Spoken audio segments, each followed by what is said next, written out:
کبھی دنیا میں کوئی باز گشت نہ سنی ہو، اس کا نام ہے قرآن۔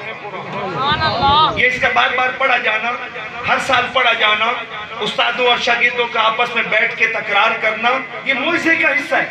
اللہ کہتا ہے اس کا ذاتی نام ہی یہی ہے، بار بار پڑھی جانے والی۔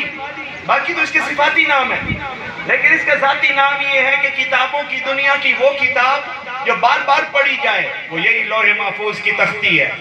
بل ہوا قرآن مجید فی لوح محفوظ، یہ لوح محفوظ کی تختی ہے۔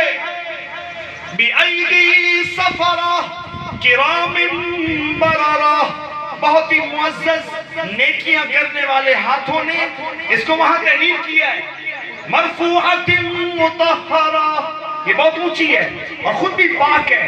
لا یمسہ الا المطہرون، اس کو کبھی کسی ناپاک نے چھوا نہیں ہے۔ اس کی وجہ یہ ہے کہ یہ وہاں پاکوں کے ہاتھ سے ہوتی ہوئی رسول کے سینے پہ اترنی تھی۔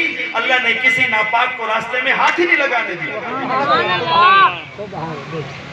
اس کے چھونے میں بھی کسی ناپاک کی آمیزش نہیں ہے۔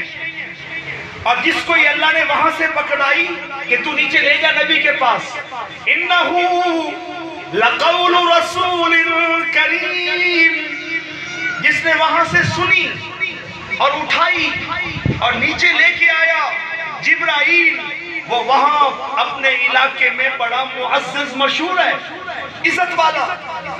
ذی قوت ذی قوت عند ذی العرش مکین، عرش دے نیڑے جیڑی کالونی ہے، یعنی اتھے سجن ران دن تے ہجوے نو جان دن، مکین آدن مکانے چران آلے بابا دا پہ جیڑے عرش دے نیڑے ران دن، انہاں دے میں سب تو زیادہ طاقتور ایو جبرائیل ہے جنہوں اسا قرآن چوائے۔ ذی قوت عند ذی العرش مکین، عرش کے قریب رہنے والوں کو خوب پتہ ہے کہ جنہوں اللہ قرآن دا ذمہ لایا۔ یہ میں اسرائیل ہے نا، وہ دے ذمہ اللہ ساڑھی روح لائی۔ یہ میں اسرافیل ہے، وہ سور پھکرنو تیار بیٹھا ہے۔ یہ میں میکائیل ہے، وہ دے ذمہ بادشاہ دے رزق دے ذمہ لائے۔ یہ میں کرامن کاتب